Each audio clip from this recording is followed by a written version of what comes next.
Assalamualaikum warahmatullahi wabarakatuh. Sebelumnya izin perkenalkan diri, saya Aprilia Kusuma Diningrum dengan NIM 32112111009. Nah, di sini saya akan sedikit menjelaskan atau memaparkan tentang macam-macam titrasi. Nah, sebelumnya kita harus tahu dulu apa itu titrasi. Titrasi merupakan salah satu metode dari kimia analisis, di mana kimia analisis ini dibagi menjadi dua, yaitu ada kualitatif dan kuantitatif.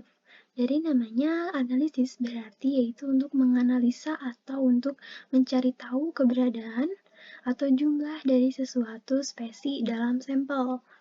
Nah, titrasi ini merupakan termasuk ke dalam kuantitatif karena untuk mengetahui jumlah atau konsentrasi. Nah, jadi titrasi itu merupakan metode perhitungan kadar atau konsentrasi dengan meneteskan titran sedikit demi sedikit hingga volume tertentu. Nah, mungkin langsung saja masuk ke macam-macamnya, yaitu yang pertama itu berdasarkan reaksi kimia. Nah, di titrasi berdasarkan reaksi kimia ini dibagi menjadi 4. Ada netralisasi, ada pengendapan, ada redoks, dan ada pembentukan kompleks. Mungkin langsung yang ke pertama. Pertama yaitu ada netralisasi. Nah, titrasi netralisasi ini bisa disebut dengan titrasi asam basa. Adalah penentuan kadar suatu larutan basa dengan larutan asam yang diketahui kadarnya ataupun sebaliknya. Nah, indikator ini digunakan untuk memprofilkan perubahan warna dalam pH tertentu.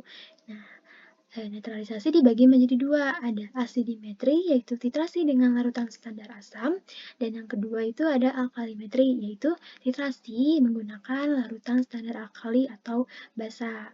Nah, titrasi itu harus dilakukan hingga mencapai titik ekuivalen. Nah, titik ekuivalen adalah keadaan saat asam dan basa itu tepat habis bereaksi secara stoikimetri, ditandai dengan adanya perubahan warna dari indikator. Nah, ada pun juga yang dinamakan dengan titik akhir titrasi. Nah, di mana keadaan saat titrasi harus dihentikan, tepat pada saat indikator menunjukkan perubahan warna.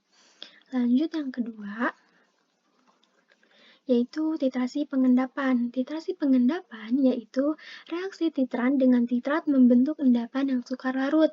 Misalnya, ion klorida dititrasi dengan larutan perak nitrat. Hasilnya membentuk endapan perak klorida yang berwarna putih. Nah, titrasi pengendapan yang paling banyak dipakai itu adalah titrasi argentometri, karena hasil kali kelarutan garam perak halida itu sangat kecil. Nah, argentometri itu adalah titrasi dengan larutan standar AgNO3 atau perak nitrat. Nah, ada beberapa metodenya, ada metode Moore, ada metode Polhard, ada metode Cavalcante, dan ada metode Liebig. Nah, ini ada reaksinya dari contoh yang tadi. Selanjutnya, yang ketiga ada titrasi redoks. Titrasi redoks merupakan metode analisa reaksi reduksi dan oksidasi yang terjadi antara titran dan titrat. Di sini dibagi menjadi 5. Ada iodimetri, yaitu titrasi dengan menggunakan larutan standar iodin. Kemudian ada iodometri, yaitu titrasi dengan penambahan kalium iodida yang menghasilkan iodin. Dan kemudian itu dititrasi dengan natrium tiosulfat.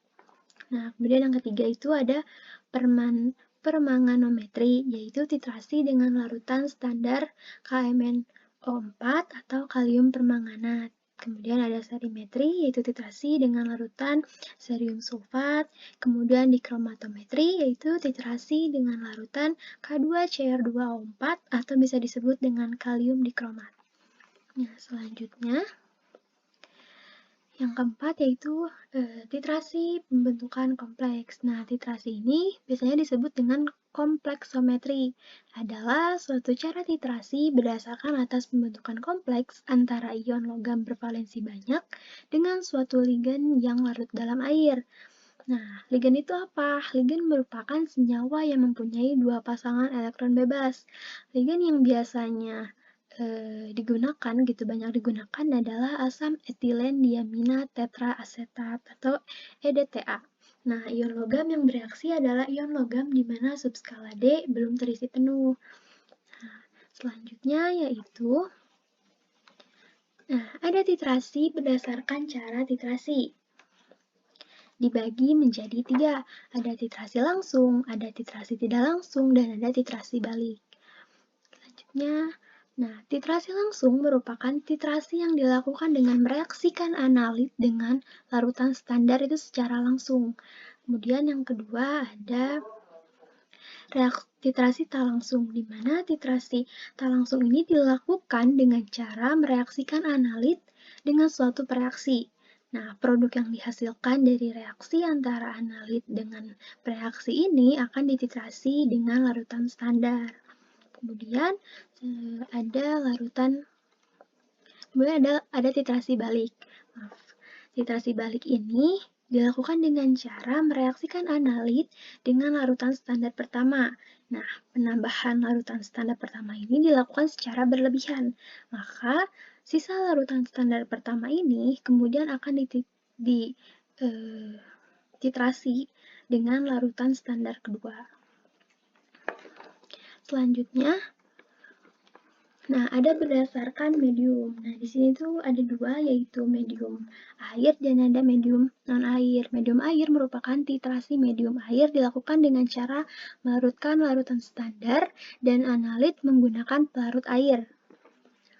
Sedangkan medium non-air merupakan titrasi medium non-air dilakukan dengan cara melarutkan larutan standar dan analit menggunakan pelarut non-air.